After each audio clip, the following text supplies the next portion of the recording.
அடுத்து சிறிய கற்களை போட்டீர்கள், அடுத்து மணலை போட்டு நிரப்பினீர்கள், இதற்கு காரணம் என்ன என்று கேட்டார்.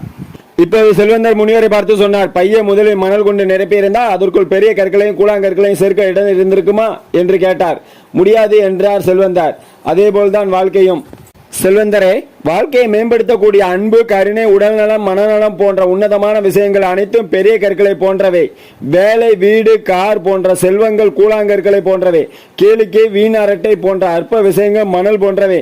உங்களுடைய வாழ்க்கையின் முதலில் பெரிய விஷயங்களுக்கு இடம் கொடுங்கள், அதன் பின் சின்ன சின்ன விஷயங்களுக்கு இடம் இருக்கும். அதுவே உங்கள் வாழ்க்கை அற்பமான விஷயங்களுக்கு செலவழித்து விட்டால் முக்கியமான விஷயங்களுக்கு இடம் இருக்காது என்றார்.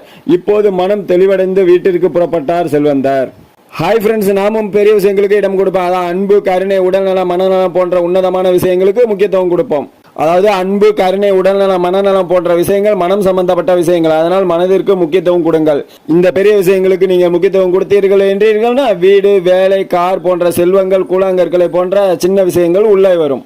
அடுத்ததாக கேளிக்கை, வீணரட்டை போன்ற அற்ப விஷயங்கள் மணல் போன்றவை இது தானாலே உள்ளே வரும். உங்கள் வாழ்க்கையில் கேளிக்கை, வீணரட்டை போன்ற அற்ப விஷயங்களுக்கு முக்கியத்துவம் கொடுத்தீர்கள் என்றால் பெரிய விஷயங்களான வாழ்க்கையை மேம்படுத்தக்கூடிய அன்பு, கருணை, உடல்நலம், மனநலம் போன்ற உன்னதமான விஷயங்கள் அனைத்தும் உங்களை சேராமலே போய்விடும். அதனால் நீங்கள் பெரிய விஷயங்களுக்கு முக்கியத்துவம் கொடுங்கள் என்று இந்த கதையை முடித்துக் கொள்கிறேன். நன்றி. டிடிஜிஎஸ் யூடியூப் சேனல் பிடிச்சிருந்தா லைக் பண்ணுங்க, ஷேர் பண்ணுங்க, கமெண்ட் பண்ணுங்க. உங்களுக்கு பிடிச்சவங்களுக்கெல்லாம் இந்த வீடியோ அனுப்பிச்சு விடுங்க, அவங்களும் கேட்டு பயனடையட்டும்.